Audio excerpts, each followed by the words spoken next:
adik-adik, ketemu lagi dengan Kak Ririn di pelajaran biologi. Kali ini kita akan membahas tentang katabolisme kelas 12. Nah, bagi kalian yang belum lihat video part satunya yang anabolisme, kalian bisa langsung klik link yang ada di pojok kanan atas ya. Oke adik-adik, langsung ke materi ya. Nah, katabolisme seperti yang Mbak Ririn jelaskan kemarin, katabolisme adalah pengubahan atau penguraian dari senyawa kompleks menuju ke senyawa yang sederhana. Jadi ini dari kompleks ke sederhana. Nah, katabolisme, proses katabolisme itu dibagi jadi dua adik-adik. Ada yang aerob dan anaerob. Nah, bedanya apa Kak? Bedanya adalah kalau yang aerob ini adalah metabolisme yang menggunakan oksigen, sedangkan yang anaerob adalah tidak menggunakan oksigen. Nah, contoh dari aerob sendiri adalah ada respirasi sel atau respirasi seluler. Nah, respirasi sel ini dia punya 4 tahapan adik-adik. Nah, kemudian yang anaerob ini dia punya contoh yaitu fermentasi. Nah, fermentasi dibagi jadi dua. Ada fermentasi asam laktat dan ada fermentasi alkohol. Nah, nanti kita akan bahas satu-satu mulai dari respirasi sel dulu, kemudian baru ke fermentasi. Nah, lanjut ya adik-adik, langsung ke respirasi sel. Respirasi sel dia punya beberapa tahap, yaitu ada 4 tahap. Yang pertama ada glikolisis, ada dekarboksilasi oksidatif atau biasa disingkat dengan DO. Kemudian ada siklus Krebs atau siklus asam sitrat. Kemudian ada transport elektron. Nah, respirasi sel di sini ini terjadi di dalam mitokondria atau di organel mitokondria. Yang mana organel mitokondria itu punya beberapa bagian. Yang pertama ada membran luar, ada membran dalam, kemudian ada matriks mitokondria, kemudian ada ribosom yang ada di dalam mitokondria atau di dalam sitoplasmanya. Nah, masing-masing tahapan ini dia punya tempat yang berbeda-beda di dalam mitokondria. Contoh misalnya ada glikolisis. Glikolisis ini dia mempunyai tempat atau dia berlangsung di sitosol. Sitosol itu sebelum dia masuk ke mitokondria. Nah, kemudian bahannya adalah glukosa.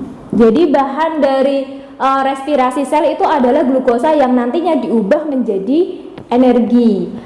Nah, kemudian dari bahan glukosa ini nantinya dia akan menghasilkan diubah menjadi 2 asam pirufat, 2 ATP dan 2 NADH.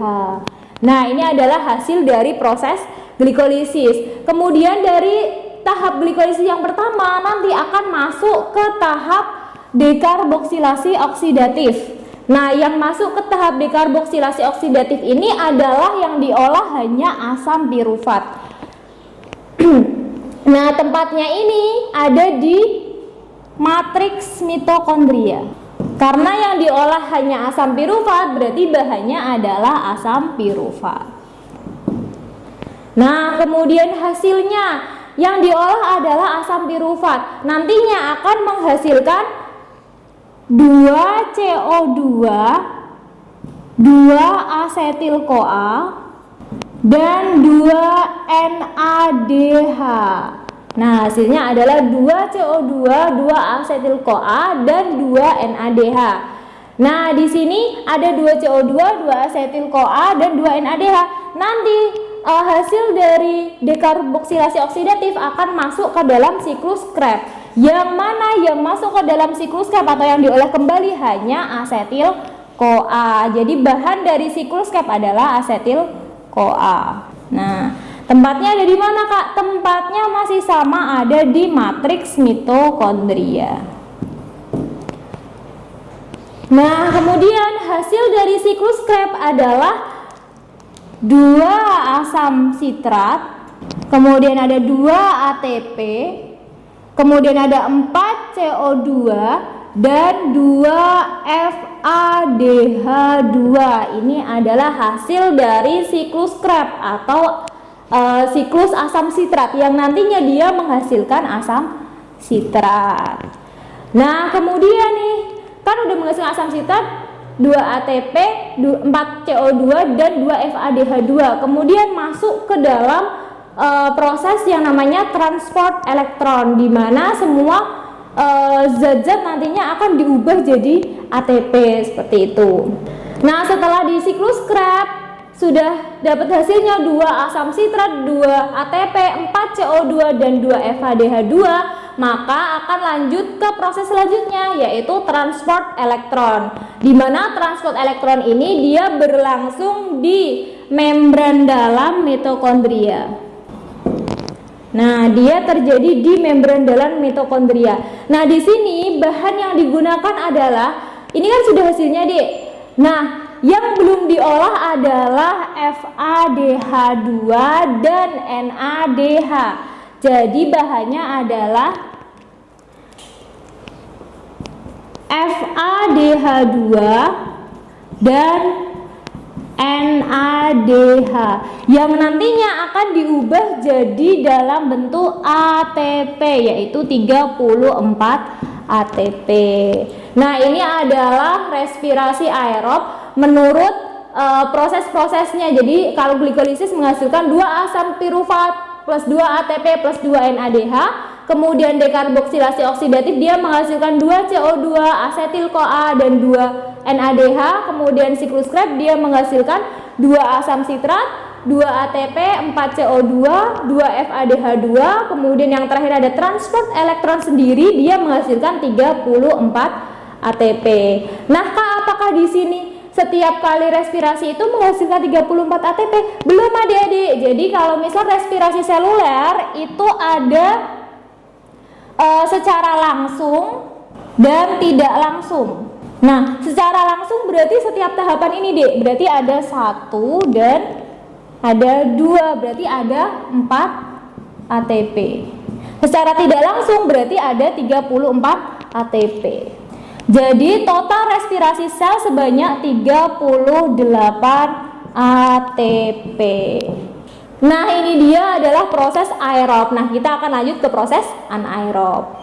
Oke, adik-adik, kita lanjut ke katabolisme yang anaerob. Tadi kan anaerob tidak menggunakan oksigen. Nah, di sini tidak menggunakan oksigen. Contohnya adalah fermentasi. Nah, fermentasi tadi ada 2, fermentasi asam laktat dan fermentasi alkohol. Kita bahas dulu yang fermentasi asam laktat ya.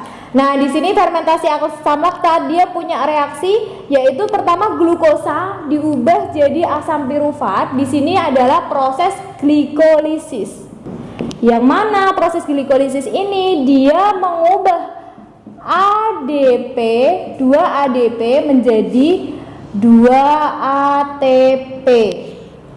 Nah, selain itu dia juga mengubah 2 NAD+ membentuk 2 NADH plus 2H+. Nah, ini proses glikolisis sehingga menghasilkan 2 asam pirufat. Kemudian 2 asam pirufat ini dia akan diubah menjadi 2 asam laktat. Diubah oleh apa? Ini. Nah, kalau tadi di glikolisis adalah 2 NAD+ diubah jadi 2 NADH plus 2H+ menghasilkan asam pirufat. Kalau di asam pirufat membentuk asam laktat, dia yang diubah adalah 2 NADH plus 2H+ diubah jadi 2 NAD+. Sehingga di sini bahannya apa berarti? Glukosa. Glukosanya yang diubah menghasilkan 2 asam laktat. Nah, ini adalah proses fermentasi dari asam laktat. Kemudian kita lanjut ke fermentasi alkohol. Nah, di sini fermentasi alkohol hampir mirip dengan fermentasi asam laktat. Dia juga punya bahan yaitu glukosa. Nah, tahapan yang pertama sama seperti asam laktat, yaitu glukosa diubah jadi asam pirufat. Ini menggunakan proses atau menggunakan siklus glikolisis. Yang mana glikolisis itu menghasilkan 2 ATP. Dari mana? Dari pengubahan 2 ADP. Nah, kemudian juga sama seperti yang tadi, NAD+ diubah menjadi NADH plus 2H+. Jadi 2NAD+ diubah jadi 2NADH plus 2H+. Kemudian menjadi asam pirufat. Nah, di asam pirufat ini diubahlah jadi 2-asetaldehid dengan cara apa? Dengan cara mengeluarkan 2CO2. Jadi asam pirufat yang dikeluarkan 2CO2-nya akan membentuk 2-asetaldehida. Baru kemudian 2-asetaldehida ini diubah jadi etanol. Caranya gimana? Dengan mengubah 2NADH+ menjadi 2NAD+, jadilah 2 etanol. Jadi hasilnya adalah 2 etanol. Nah, ini dia adik-adik yang katabolisme anaerob. Ada 2, fermentasi alkohol dan fermentasi asam laktat. Oke, sekian materi kita hari ini. Jangan lupa komen, subscribe, dan like ya. See you.